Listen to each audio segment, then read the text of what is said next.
Welcome to Food Friends, a podcast inspiring home cooks to try new dishes in the kitchen by sharing trusted recipes, tips, and friendship.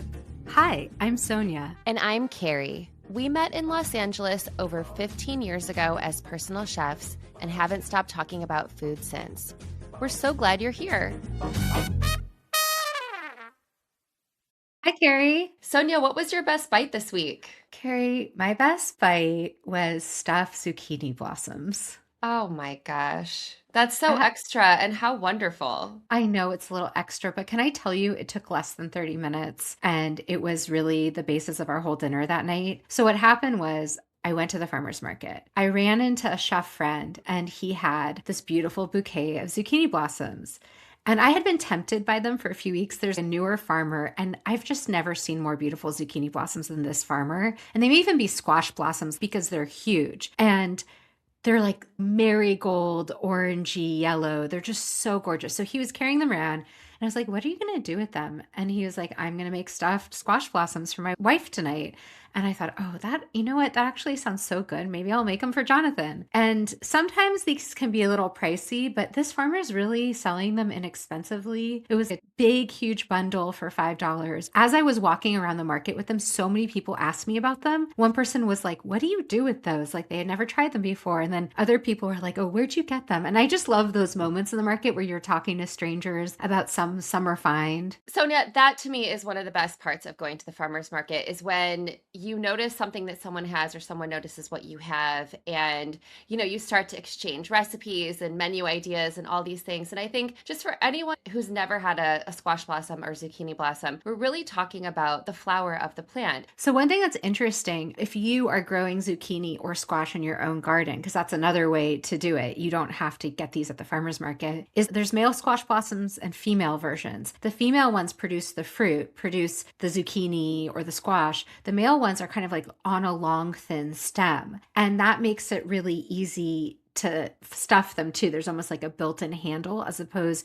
to the fruit. Although sometimes some farmers sell the actual zucchini with the squash blossoms still attached. And that's extra special. And again, this is something you could do in your own garden. But also when I was walking around the market, there was this one farmer who noticed these blossoms and she revealed that what she does with them is actually stuff them with a bunch of vegetables in addition to cheese. So the traditional way is some kind of like ricotta mixture with herbs and grated Parmesan, a little bit of egg, and you stuff that, and I'll describe how you do all that. And then you lightly fry it, shallow fry it, or deep fry it with a batter. She was doing that traditional method, but she also said, I chopped up bell peppers and onions and corn, and I made a little saute, and then I combined that with ricotta and herbs and put that in the stuffed squash blossom. So I'm thinking about that for later in the summer, but we don't have corn yet or peppers. So I started with more the Italian traditional way, which is you get ricotta. You want to get whole milk ricotta. You want to get a good one that's not too loose, not too watery. And then I added fresh basil, fresh parsley, salt, pepper, and egg, and some grated parm, like a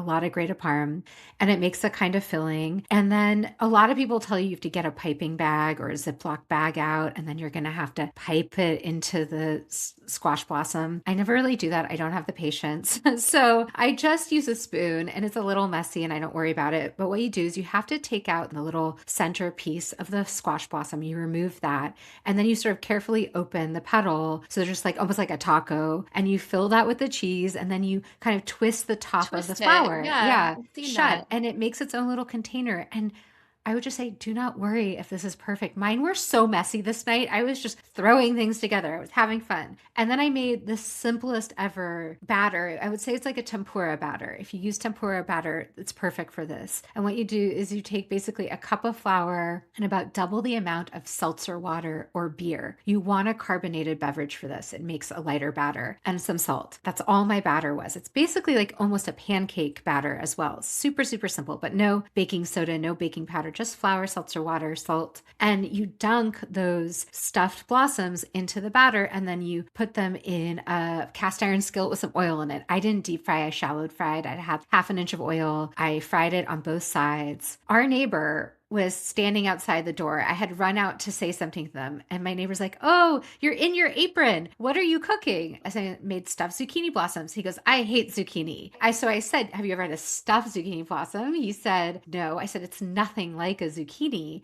Do you want to try one?"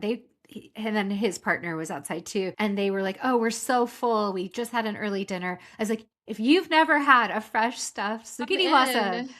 we Yes. actually handed it over the fence. I Oh like my fried gosh. one. How We handed it wonderful. over, and he was like, "Wow, I cannot believe this is from a zucchini. This tastes incredible." To me, this is one of those it can only happen in summer Yes. moments.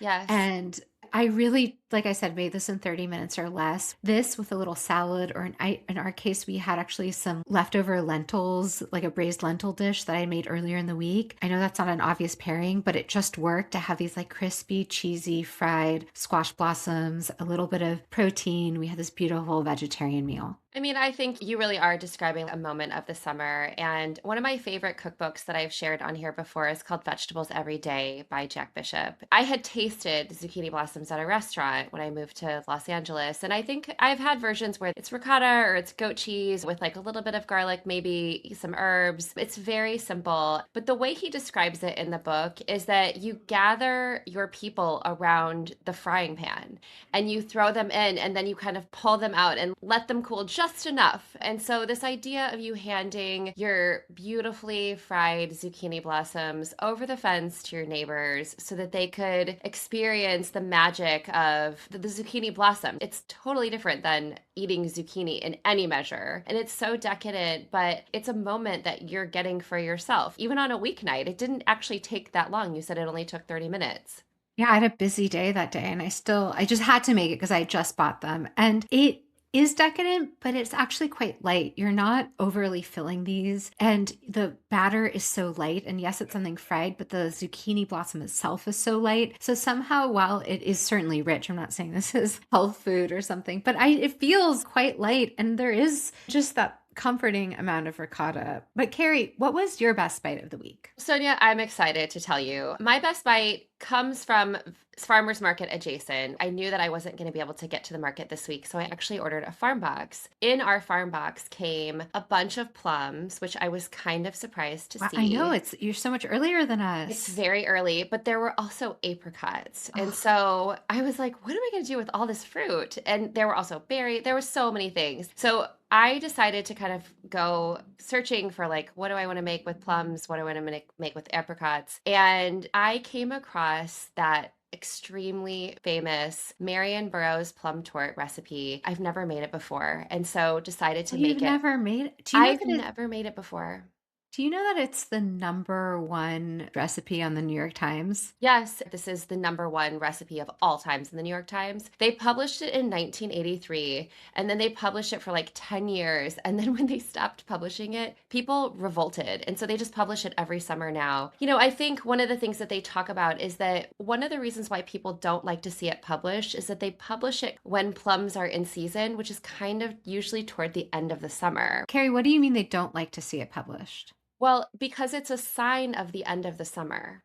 And Oh, so but they people write. revolted when they didn't see it. So they both don't like to People see it, feel but very they passionate about this recipe is really what they talk about in the recipe on the New York Times, which we will link. And one of the other things that I really appreciated it as someone who has never made this very famous recipe is that they also offer 5 different ways that you can alter it if you wish. It's a very forgiving recipe. And so I had the plums, I had the apricots. I made a plum version that was pretty true to the original. One thing that I did that was a little bit different was I used whole wheat flour. They said you can use whole wheat flour. I like that sort of nuttier flavor, and I loved that. I used apricots for the second version. I used dairy-free butter for that one. I used gluten-free flour for that one. I added a little bit of almond meal as well, so it had a little bit of an almondy flavor. And I also used cardamom in addition to the cinnamon. Like I used a touch of cardamom and I sprinkled it with turbinado sugar, which always makes me think of you. And one other thing that I did, actually, that comes from Marcella Hazan in her cookbook, she has a pear torte that's sort of similar. And one of the things that she recommends is that you butter your pan and then you add a little bit of breadcrumbs. And I've been doing that because I like the texture of the sort of crispy edges. And so I did that for both of the versions as well. I love that you kind of went a little rogue too on the apricot one, because it really is that kind of recipe that encourages that. I think that's the point. I think there's so many reasons this is one of the most popular recipes of all time, period. I've made it many times. It's always a crowd pleaser. In fact, one of my guests brought it to Rosh Hashanah last year for the dessert, and just everybody loves this dish. And she made it exactly to the recipe specifications. But I'm more like you. I like to tweak it. I like to tweak the flours, dairy or non-dairy. I think is such a good tip. It's so helpful to people who also can't eat dairy or don't want that as part of their meal, that there is this alternative for that recipe. And then also to point out that it doesn't just have to be plums, that apricot could work just as well. Yeah, and I think you could do peaches, you could do nectarines, like